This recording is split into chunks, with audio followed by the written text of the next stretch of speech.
உலகத் தமிழர்களுக்கு வணக்கம். நான் வெங்கிரத்னம்.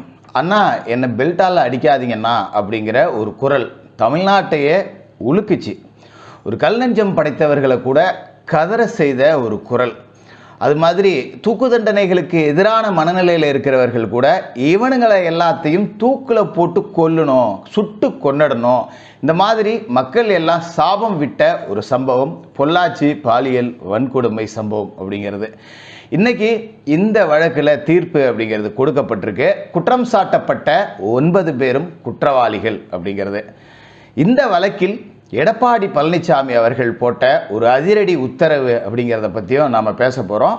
இந்த வழக்கை பொறுத்த வரைக்கும் இன்னைக்கு எல்லா தமிழக மீடியாக்களும் இது அதிமுக ஆட்சியில் நடந்த ஒரு கொடூரமான செயல் அப்படின்னு சொல்லிட்டு முழுக்க இதை அதிமுகவை பிளேம் பண்ணி பேசுறதுக்கு ஒரு 3 நாளைக்கு பயன்படுத்திப்பாங்க பென் நிறுவன கட்டுப்பாட்டில் இருக்கக்கூடிய ஊடகங்கள் அப்படிங்கிறது எல்லாமே. ஆனால் இந்த வழக்கை பொறுத்த வரைக்கும் முக்கியமான விஷயம் என்ன அப்படின்னா 160 அரசு தரப்பு சாட்சியங்கள், 48 சாட்சிகள் மட்டும் தீர விசாரிக்கப்பட்டுச்சு. 48 சாட்சிகள்லையுமே பிறல் சாட்சி அப்படிங்கிறது ஒருத்தர் கூட கிடையாது. சாதாரண வழக்குகளில் பார்த்தீங்கன்னா நிறைய பேர் சாட்சிகள் பிறல் சாட்சியாக மாறுவாங்க. இந்த வழக்கில் மாறாததற்கு காரணம் அன்றைய அதிமுக அரசு எடுத்த சரியான நடவடிக்கை அப்படிங்கிறது தான். விட்னஸ் ப்ரொடெக்ஷன் ப்ரோக்ராம் அப்படின்னு சொல்லுவாங்க. அதாவது சாட்சிகளுக்கான பாதுகாப்பை உறுதி செய்கிறது. இதை விட முக்கியமான ஒரு விஷயம் என்ன அப்படின்னா, முதல்ல இந்த புகாரை கொடுத்த அந்த மாணவிக்கு நம்மளோட பாராட்டுகளை தெரிவிச்சுக்குவோம். என்ன காரணம் அப்படின்னா, இந்த மாணவி தைரியமாக புகார் கொடுத்தார். அதன் பிறகு தொடர்ச்சியாக நடத்தப்பட்ட விசாரணையில் 8 மாணவிகளுக்கு மேலே பாதிக்கப்பட்டு புகார் அப்படிங்கிறத கொடுத்துருக்காங்க. இதில் விக்டிம் பிளேம் பண்ணாமல் அரசும் காவல்துறையும் ரொம்ப நேர்மையாக இந்த வழக்கை விசாரணை செய்ய போய் தான் இன்னைக்கு தீர்ப்பு அப்படிங்கிறது இந்த அளவுக்கு வந்திருக்கு.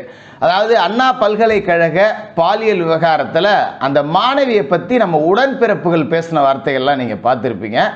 மாணவியோட சுய விவரங்கள் அப்படிங்கிறது போலீஸ் டிபார்ட்மெண்ட்டோட ஆன்லைன் எஃப்ஐஆரே ரிலீஸ் ஆன கேவலங்கள் அப்படிங்கிறதெல்லாம் கூட நடந்துச்சு. அதாவது எப்படி அப்படின்னா, புகார் கொடுத்த மாணவியோட பர்சனல் விவகாரங்கள் வெளியே வந்துட்டா அந்த மாதிரி ஞானசேகரனால பாதிக்கப்பட்ட பல பேர் இன்னும் வெளியே வராமல் போயிடுவாங்க. ஐயோ நம்மளையும் போட்டு நாரடிச்சிருவாங்க அப்படின்னு. ஆனால் அதிமுக அரசு இந்த மாதிரி கேவலங்கள் எதையும் செய்யாமல் புகார் கொடுத்த மாணவிகளோட பெண்களோட ரகசியம் அப்படிங்கிறது இன்றைய வரை காப்பாற்றப்பட்டதோட விளைவுதான் இத்தனை பேர் இந்த புகாரில் இருக்காங்க. 9 பேர் சம்பந்தப்பட்டிருக்காங்கன்னு அத்தனை பேரும் கைது செய்யப்பட்டு அதிமுக ஆட்சியிலேயே குற்றப்பத்திரிகை 1000 பக்கம் கொண்ட குற்றப்பத்திரிகையும் தாக்கல் செய்யப்பட்டு இன்னைக்கு தீர்ப்பில் அவர்களுக்கான தண்டனை அப்படிங்கிறது உறுதி செய்யப்பட்டிருக்கு. இந்த விவகாரத்தில் அதிமுக ஆட்சியில் தான் நடந்தது, அதை மறுக்கிறதுக்கு இல்லை. ஆனால் எடப்பாடி பழனிசாமி அவர்கள் போட்ட கடுமையான உத்தரவு என்னன்னா, ஒருத்தங்கூட தப்பிக்க கூடாது, இப்படி ஒரு செயலை செஞ்ச ஒருத்தங்கூட தப்பிக்க கூடாதுன்னு காவல்துறைக்கு முழு சுதந்திரம் அப்படிங்கிறத கொடுத்தாரு. மாறா இப்போ ஞானசேகரன் விவகாரம் மாதிரி எந்த காவல்துறையினரும் உள்ள புந்து இல்லை பல பேர்லாம் பாதிக்கப்படல, ஒரே ஒரு குற்றவாளி தான், ஒரே ஒரு மாணவி தான் அப்படின்னு சொல்லிட்டு காவல்துறையினர் முட்டு கொடுக்கல.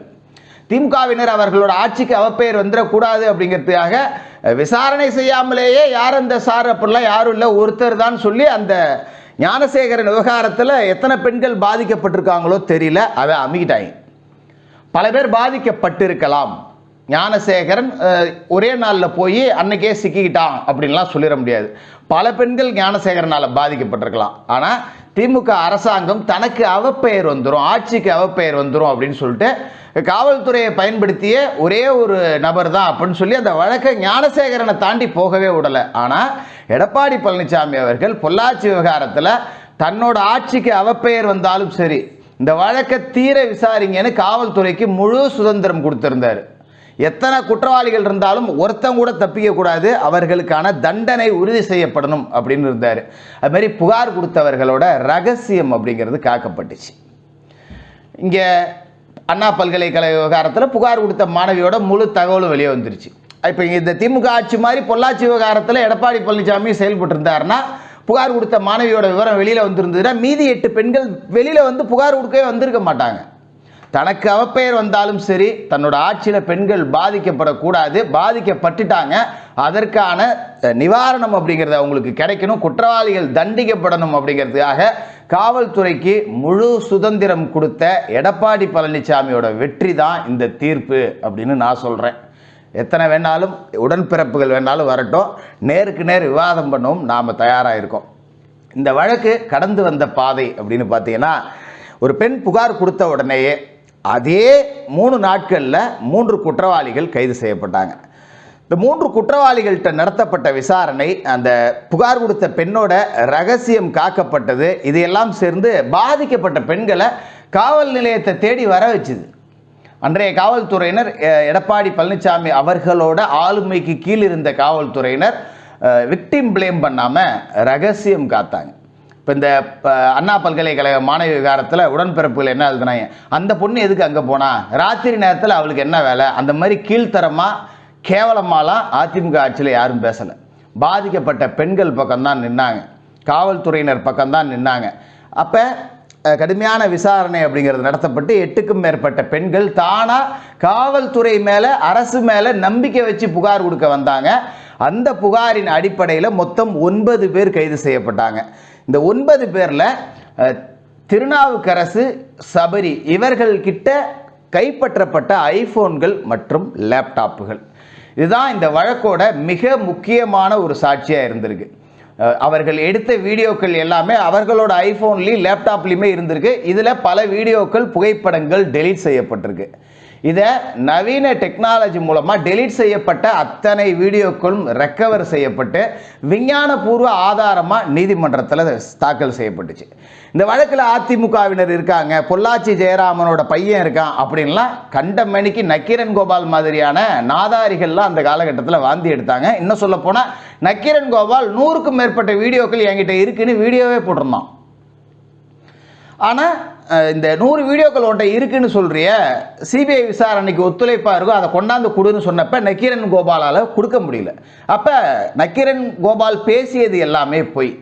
அனைத்து வீடியோக்களும் அரசு தரப்பு சாட்சிகளாக எடுக்கப்பட்டு உண்மையாக பாதிக்கப்பட்ட பெண்களுக்கான அந்த நேர்முகம் அப்படிங்கிறது மறைமுகமாக நடத்தப்பட்டு குற்றவாளிகள் அடையாளம் காட்டப்பட்டு விஞ்ஞானபூர்வமாக குற்றம் அப்படிங்கிறது நிரூபிக்கப்பட்டுச்சு. 2020 வருடத்தில் இந்த வழக்கில் சிபிஐக்கு மாற்றணும், அரசியல் தலையீடு இருக்குது அப்படின்னு சொன்னாங்க. உடனே எடப்பாடி பழனிசாமி அவர்கள் இந்த வழக்கை சிபிஐக்கு மாற்றுங்கன்னு சொல்லி உத்தரவு போட்டார். ஏன்னா மடியில் கனம் இல்லை, வழியில் பயம் இல்லை. இந்த வழக்கில் குற்றவாளிகள் தண்டிக்கப்படணும், அது சிபிஐ கிட்ட ஒப்படைச்சா தண்டிக்கப்படுவானா, ஒப்படை அப்படின்னு சொல்லிட்டு சிபிஐக்கு வழக்கை ஒப்படைச்சார். மாறா திமுக ஆட்சியில் அண்ணா நகரில் ஒரு சிறுமி பாலியல் வன்புணர்வு செய்யப்பட்டா.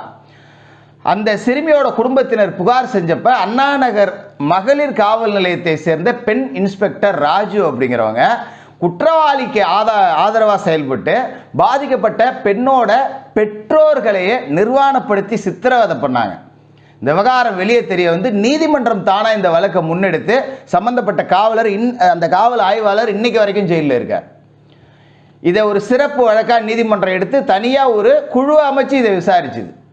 திமுக அந்த அளவுக்கு குற்றங்களை மறைக்கிறதுக்கு பாடுபட்டுச்சு.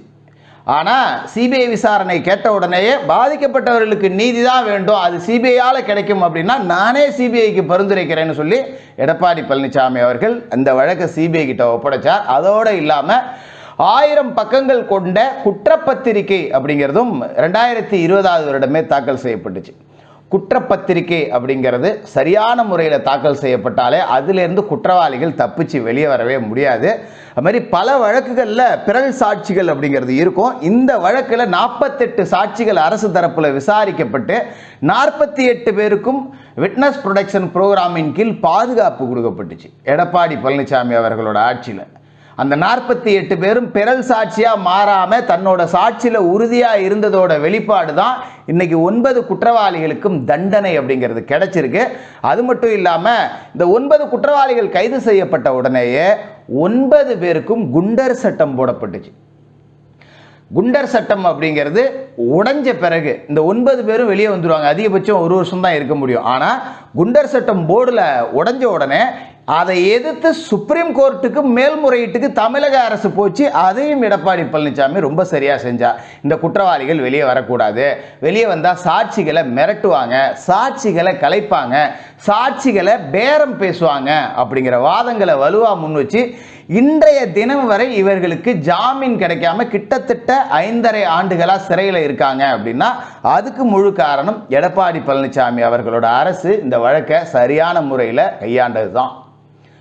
இல்லைன்னா ரொம்ப சர்வசாதாரணமாக குண்டர் சட்டத்திலேருந்து வெளியே வந்து இவர்கள் இந்த 48 சாட்சிகளை மிரட்டியோ பேரம் பேசியோ பிறல் சாட்சிகளாக மாற்றியிருப்பாங்க.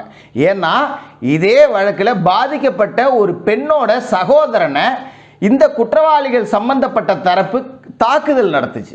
அதுவும் உங்களுக்கு தெரியும். அவர்களையும் கைது செஞ்சு அவர்களையும் வழக்கில் சேர்த்து எல்லாருக்கும் இன்னைக்கு தண்டனை அப்படிங்கிறது நிரூபிக்கப்பட்டிருக்கு. எல்லாருக்கும் அதிகபட்சமாக ஆயுள் முழுக்க சிறை அப்படிங்கிற அளவுக்கு தண்டனை வழங்கப்படலாம் அப்படின்னு எதிர்பார்க்கப்படுது. இந்த வீடியோ நாம் பேசிக்கிட்டு இருக்கப்ப 9 பேரும் குற்றவாளிகள் அப்படின்னு தீர்ப்பு அப்படிங்கிறது வந்துருச்சு.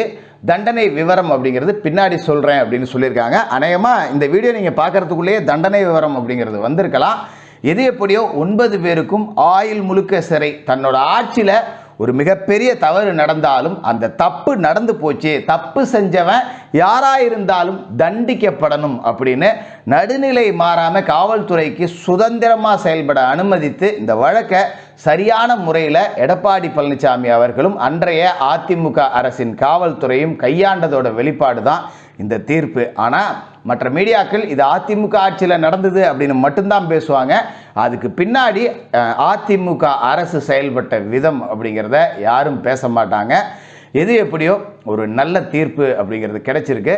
இதில் முக்கியமான விஷயங்கள் என்ன அப்படின்னா, இந்த மாதிரியான வழக்குகளில் பாதிக்கப்படுற பல பெண் பிள்ளைகள் இது மாதிரி விவகாரங்கள் வீட்டுக்கு தெரிஞ்சால் நமக்கு பெரிய பிரச்சனை ஆகிடும் அப்படின்னு கடந்து போகிறதோட விளைவு தான் இந்த 9 நபர்கள் மாதிரியான கேடுகட்ட மனிதர்கள் உருவாகிக்கிட்டே இருக்கிறாங்க. அதனால் ஏதோ ஒரு ரூபத்தில் சின்ன சின்ன தப்புகள் நடந்திருந்தாலும் கூட பெண் பிள்ளைகள் என்ன விவகாரமாக இருந்தாலும் என்ன பிரச்சனையாக இருந்தாலும் பெற்றோர்கள் கிட்ட வெளிப்படையாக சொல்லிட்டா பெரிய பாதிப்புகள்லேருந்து தப்பிச்சிடலாம். அதே மாதிரி பெண் பிள்ளைகளை கட்டுப்பாடோடு வளர்க்கணும் அப்படின்னு நினைக்கக்கூடிய இந்த ஆண் சமூகம் ஆண் பிள்ளைகளை பெண்கள் கிட்ட ரொம்ப கௌரவமாக நடந்துக்கணும் அப்படின்னு சொல்லியும் வளர்த்தா இது மாதிரியான பிரச்சனைகள் வராமல் தவிர்க்கலாம். தொடர்ந்து பேசுவோம்.